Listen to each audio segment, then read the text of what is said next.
संसार कर्दमालेप प्रक्षालन पटीयसी कथा तीर्थे स्थिते चित्ते मुक्तिरेव बुधैः स्मृता। आइए हम 5वें अध्याय का कथासार श्रवण करते हैं। सूत जी कहते हैं, हे शौनक जी, एक दिन की बात है, धुंधुकारिणी माता को खूब पीटा। वह धुंधली पश्चाताप करती हुई अत्यंत दुख के कारण घर से निकली और किसी कुएं में जाकर के गिर पड़ी और इस संसार से सदा के लिए विदा हो गई। माता पिता की मृत्यु के बाद गोकर्ण तीर्थ यात्रा के लिए घर से निकल गए। इधर धुंधुकारी की यह दशा थी कि वह 5 वेश्याओं को लेकर अपने घर में रहने लगा। पिता की सारी संपत्ति जब समाप्त हो गई तब चोरी आदि के द्वारा उन वेश्याओं का पालन पोषण करने लगा। एक दिन वेश्याओं ने मिलकर विचार किया कि अब इसके पास धन तो है नहीं, चोरी चांडाली करके लाता है, एक दिन अवश्य ही पकड़ा जाएगा और उस दिन अवश्य मारा जाएगा। ऐसी दशा में हम ही लोग मिलकर इसे क्यों न मार डालें और धन लेकर अन्यत्र चले जाएं। कोई पूछे तो कह देंगे हमारे पतिदेव विदेश गए हुए हैं। ऐसा निश्चय कर धुंधुकारी को मार करके उसकी सारी संपत्ति लेकर चंपत हो गई। कुछ दिन के बाद लोगों से गोकर्ण ने सुना कि धुंधुकारी मर गया। गोकर्ण ने उसे अनाथ समझकर गया में जाकर उसकी श्राद्ध क्रिया की और पिंडदान दिया।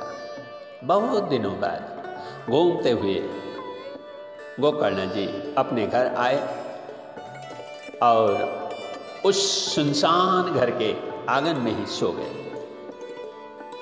आधी रात में अपने भाई को सोया हुआ जानकर धुंधुकारी ने अपना भयंकर स्वरूप दिखलाया।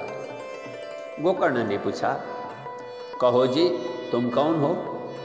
सूत जी कहते हैं, हे शौनक जी, गोकर्ण के पूछने पर वह खूब रोने लगा। वह बोलने में असमर्थ था, अतः जल की ओर संकेत मात्र किया। गोकर्ण जी ने उसी जल को अभिमंत्रित कर उसके ऊपर छींटे डाले, तब वह बोलने लगा। उसने अपनी मृत्यु की सारी कथा सुनाई।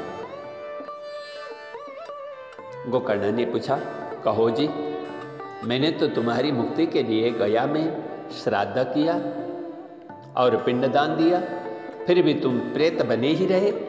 प्रेत ने कहा, भाई गोकर्ण, मैंने इतना ज़्यादा पाप किया कि गया श्राद्ध से भी मेरी मुक्ति संभव नहीं है। अतः मेरे भाई, मेरे मुक्ति के लिए कोई दूसरा उपाय सोचो। गोकर्ण ने कहा, ठीक है, अभी तुम अपने स्थान पर बैठ जाओ, कल तुम्हारी मुक्ति का उपाय सोचूंगा। दूसरे दिन गोकर्ण को आया हुआ जानकर गांव वाले सब मिलने के लिए आए। गोकर्ण जी ने रात की सारी घटना उन लोगों से कह सुनाई। हे शौनक जी, उस प्रेत की मुक्ति के लिए जब किसी ने भी कोई उपाय नहीं बतलाया, तब गोकर्ण ने सूर्यदेव की गति को रोक कर उनसे पूछा, हे भगवान, आप जगत के साक्षी हैं, मुक्ति का उपाय बताइए। सूर्यदेव ने कहा, गोकर्ण जी, भागवत का सप्ताह पाठ करो, मुक्ति अवश्य होगी। भगवत भक्त एक ब्राह्मण को श्रोता बनाकर गोकर्ण ने कथा आरंभ की। जब गोकर्ण जी ने कथा प्रारंभ किया तो उस प्रेत बने अपने बड़े भाई के लिए भी जगह दिया था, पर धुंधुकारी हवा के रूप में होने से उस जगह में ठहर न सका और उड़ते हुए कथास्थल के निकट ही पड़ा हुआ एक सप्त ग्रंथि युक्त बांस में टकरा कर उसी में रुक गया। उस कथास्थल में एक आश्चर्यजनक घटना यह होने लगी कि पहले दिन के कथा विराम ने उस बांस की पहली गांठ और दूसरे दिन दूसरी, तीसरे दिन तीसरी, यूं 7 दिन में 7 गांठ फट गई। सप्ताह संपन्न होने पर धुंधुकारी दिव्य रूप को धारण कर गोकर्ण से कहने लगा, भाई गोकर्ण, तुमने सप्ताह सुनाकर मुझे मुक्त किया है। भगवान की कथा धन्य है, जिसके श्रवण से मेरे जैसे प्रेत भी मुक्त हो जाते हैं। विष्णु के सेवक विमान में धुंधुकारी को बिठाकर जब ले जाने लगे तब गोकर्ण जी ने कहा, भगवान के रूप में हमारे यहाँ अनेक श्रोता उपस्थित हैं, उनके लिए भी एक ही साथ विमान क्यों नहीं लाए? उन पार्षदों ने कहा, हे गोकर्ण जी, देखो, श्रवण भेद से इनमें भेद हो गया है। जैसे धुंधुकारी ने मन लगाकर कथा का श्रवण किया, वैसे उन्होंने नहीं किया है। अतः एक बार फिर सप्ताह सुनाओ, फिर वे मुक्त हो जाएंगे और तुम्हें तो भगवान साक्षात ही लेने आएंगे। गोकर्ण ने वैसा ही किया। तब भगवान अपने सेवकों के साथ प्रकट हुए।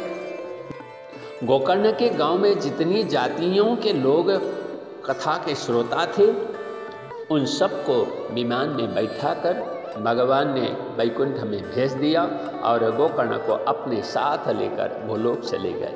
हे शौनक जी, सप्ताह का महात्म्य बहुत बड़ा है। योग से जिस भक्ति को योगी नहीं पा सकते, वह सप्ताह से प्राप्त हो जाती है। इस पवित्र इतिहास को सांडिल्य मुनि चित्रकूट पर्वत पर बैठकर प्रतिदिन पाठ करते रहते हैं। जय श्री कृष्ण।